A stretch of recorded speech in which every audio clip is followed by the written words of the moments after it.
આપણે મને એક એકતાનું કેન્દ્ર હોવું જોઈએ અને એક આસ્થાનું કેન્દ્ર.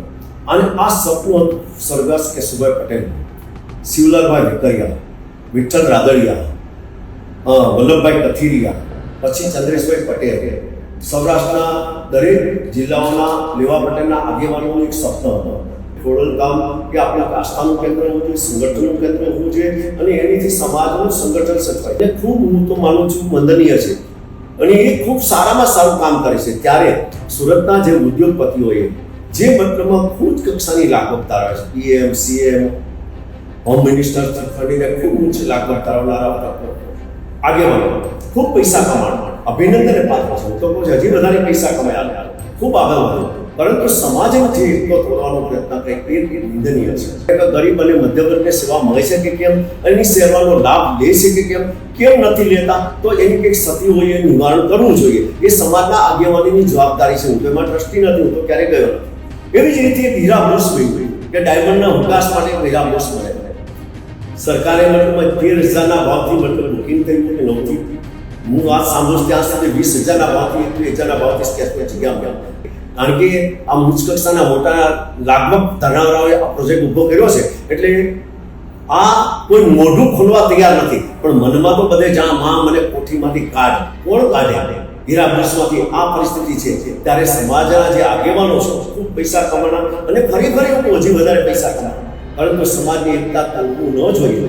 હું જાણું છું કે એના સત્તા તો ગરીબ અને મધ્યમ વર્ગના વિકાસના હતા. આજે ગરીબ અને મધ્યમ વર્ગ પિસાતો ગયો, શિક્ષણ મોંઘું થયું, સૌથી મેડિકલ મોંઘું થયું, પરંતુ સમાજના આગેવાનો ક્યારે આ બાબતમાં દરેક સમાજના આગેવાનોએ આ પ્રશ્ન ઉચકવો જોઈએ. ચેમ્બર્સ ઓફ કોમર્સ હોય કે અન્ય સમાજ સંગઠન, વેપારી સંગઠન હોય, પણ ગરીબ અને મધ્યમ વર્ગના સમાજના પ્રશ્નો ઉચકવા જોઈએ અને ઉચકે તો જ એ ખરેખર સાચી રાષ્ટ્રની સમાજની સેવા કરી શકાય.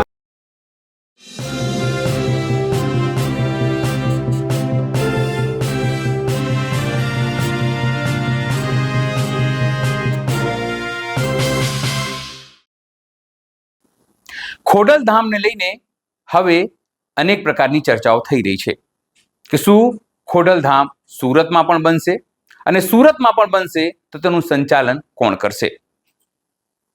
હાલમાં જ નરેશ પટેલે સ્પષ્ટતા કરી હતી કે ખોડલધામનું રજિસ્ટ્રેશન તેમના નામે છે, કાગવડના નામે છે. હવે બીજા પાટીદારોના જ જે મોટા ઇન્ડસ્ટ્રીઝ છે તેવા મુકેશ પટેલ પણ હવે સુરતમાં ખોડલધામ બનાવી રહ્યા છે. જાહેરાત થઈ ગઈ છે, જગ્યા શોધાઈ રહી છે અને તેના માટે દાન પણ એકત્ર કરાઈ રહ્યા છે. માનવામાં આવે છે કે આના કારણે જે પાટીદારો છે તેની અંદર તડા પડશે, પાટીદારોમાં ભાગલા પડશે. કહેવાય એવું પણ છે કે જે ખોડલધામ કાગવડ ટ્રસ્ટના પ્રમુખ છે નરેશ પટેલ, તેમને રાજકીય અને સામાજિક રીતે વેતરવાની વાત ચાલી રહી છે. આ તમામ વચ્ચે વસંત ગજેરા જે પાટીદાર આગેવાન છે તેઓએ પોતાની પ્રતિક્રિયા આપી છે અને કહ્યું છે કે આ તમામ ઘટનાઓ કરીને પાટીદારોમાં ભાગલા પાડવામાં આવશે અને પાટીદારોમાં અનેક પ્રકારના મતમતાંતર પણ ઊભા થશે. નમસ્કાર, હું છું ચિંતામણી પુતનિલ પટેલ. સ્વાગત છે આપનું અમારા કાર્યક્રમમાં. આવો સાંભળીએ વસંત ગજેરાએ શું કહ્યું છે. પ્રથમ તો જે આ વિચાર આવ્યો એ ખરેખર નિંદનીય અને દુઃખદાયક છે. કારણ કે જેવી રીતે તમે વાત કરી, ઉમિયાધામ કડવા પટેલનું એક પ્રતિ આસ્થાનું કેન્દ્ર, એના કુલદેવી, એનું જે કંઈ ગણો એ સંગઠનનું કેન્દ્ર છે કે ત્યાંથી મતલબમાં ઉમિયા માતા ધામ છે, ત્યાંથી આખા કડવા પટેલનું આખું એક આસ્થાનું કેન્દ્ર ગણો, શક્તિનું કેન્દ્ર ગણો, સંગઠનનું કેન્દ્ર ગણો, વિકાસનું કેન્દ્ર ગણો, જે કંઈ તે છે તે છે. ઉમિયા ધામને હિસાબે લેવા પટેલને પણ એમ થયું કે આપણે મને એક એકતાનું કેન્દ્ર હોવું જોઈએ અને એક આસ્થાનું કેન્દ્ર.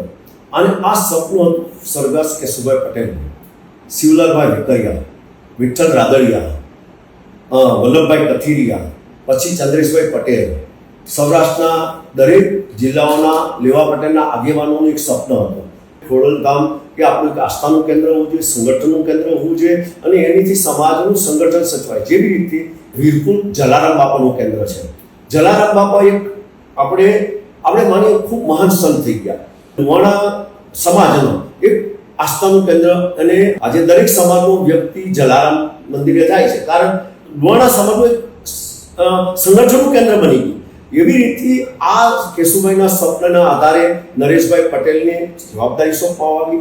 નરેશભાઈ પટેલ અને એમની ટીમે વિઠ્ઠલભાઈ આ એક ખોડલધામની રચના કરવામાં આવી અને ખોડલધામની જગ્યા લઈ અને ખોડલધામની સ્થાપના કરી. ખૂબ અભિનંદનને પાત્ર છે, જેથી સમાજને ખૂબ લાભ થયો.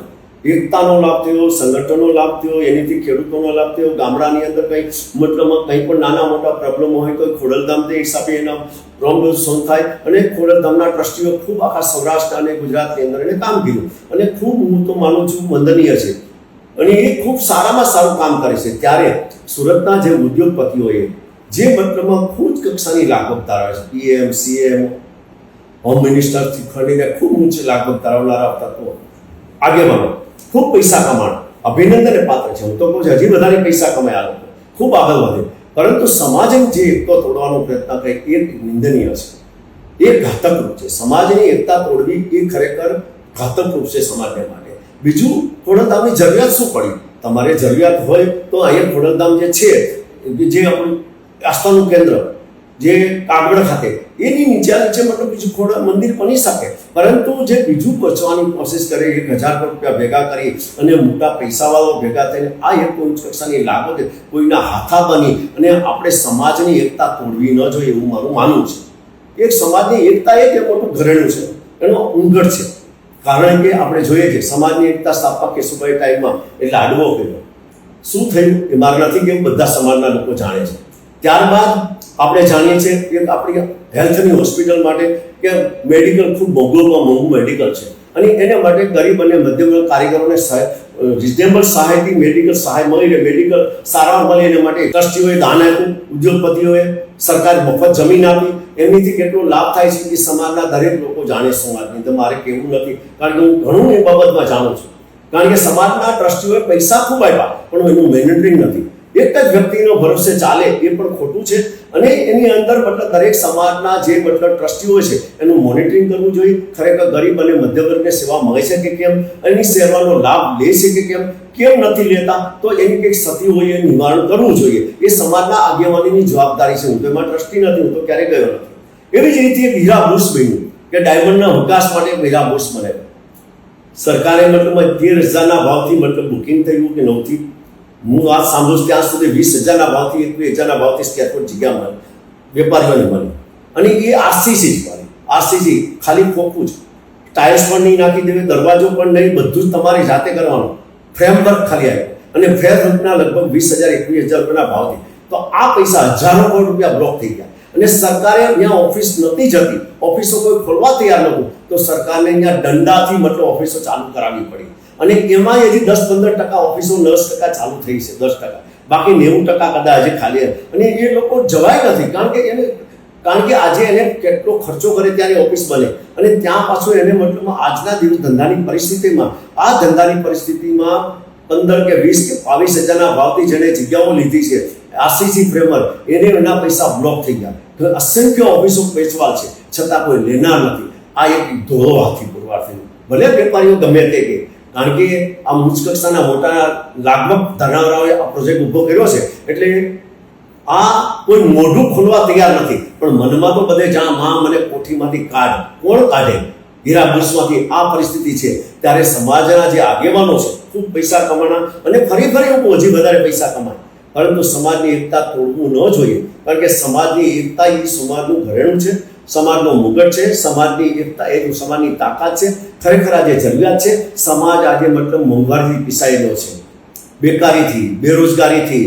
આજે વીમાના પ્રીમિયમ ડબલ 4 ગણા થઈ ગયા, મેડિકલ મોંઘું થઈ ગયું, શિક્ષણ મોંઘું થઈ ગયું. 8 ને 10 મધ્યમ અને ગરીબોના કારીગરના છોકરીઓ ભણી શકતા નથી, એ ડ્રોપ લઈ લે છે. સૌથી વધારે ડ્રોપનો રેશિયો આજે સુરતની અંદર છે, કારણ કે કારીગરના દીકરીઓની ફી ભરી શકતા નથી, વિધવા બહેનોને ફીની કોઈ સહાય કરતા નથી. સરકાર માત્ર મતલબમાં જાહેરાતો કરે પરંતુ એની કોઈ સહાય મળતી નથી. ન કરવાને કારણે આજે દરેકને તમે જુઓ, મોટરસાઇકલના પેટ્રોલ ડીઝલ મોંઘું અને આ મોંઘવારી તેમજ હેલ્મેટ, આજે પ્રજા લૂંટાય છે ત્યારે સમાજના આગેવાનો કોઈ ચૂપ બોલતા નથી. ઉચ્ચ કક્ષાની લાગવગ ધરાવે છે ગાંધીનગર દિલ્હી સુધી, પણ સમાજને હેલ્મેટને બાને કરોડો રૂપિયા લૂંટાય, વીમામાં લૂંટાય, અન્ય બાબતમાં ટેક્સ પર ટેક્સમાં લૂંટાય, પરંતુ કોઈ સમાજનો આગેવાન સમાજની બાબતમાં ગરીબ અને મધ્યમ વર્ગની રજૂઆત કરતો નથી. એથી અત્યંત દુઃખ છે. રાજકીય ભલે ગમે તેટલું હોય, કોઈ 100% ભારતીય જનતા પાર્ટીનું શાસન હોય, પરંતુ ભારતીય જનતા પાર્ટીના શાસનમાં ભારતીય જનતા પાર્ટીના નેતાઓએ આવું સપનું નહોતું જોયું. કારણ કે હું એની પેદાશ સંથી માંડીને હું જાણું છું. કારણ કે એના સપના તો ગરીબ અને મધ્યમ વર્ગના વિકાસના હતા. આજે ગરીબ અને મધ્યમ વર્ગમાં પીસાતો ગયો. શિક્ષણ મોંઘું થયું, સૌથી મેડિકલ મોંઘું થયું, પરંતુ સમાજના આગેવાનો ક્યારેય આ બાબતમાં, અને હું તો દરેક સમાજના આગેવાનોએ આ પ્રશ્ન ઉચકવો જોઈએ. ચેમ્બર્સ ઓફ કોમર્સ હોય કે અન્ય સમાજ સંગઠન, વેપારી સંગઠન હોય, પણ ગરીબ અને મધ્યમ વર્ગના સમાજના પ્રશ્નો ઉચકવા જોઈએ. અને ઉચકે તો જ એ ખરેખર સાચી રાષ્ટ્રની, સમાજની સેવા કરી શકાય, કરી એવું ગણી શકાય. માત્ર સરકારના મતલબમાં સારા કાર્યક્રમ સત્કાર કરવાથી એ સરકારની, એ પ્રજાની સેવા નથી. પ્રજાની સેવા તો પ્રજા લૂંટાતી અને એને રોકવાની છે. પ્રજાની મતલબમાં પ્રજાની સુખે સુખી, પ્રજાને દુઃખે દુઃખી, ત્યારે સમાજનો આગેવાન સાચો આગેવાન ગણી શકાય.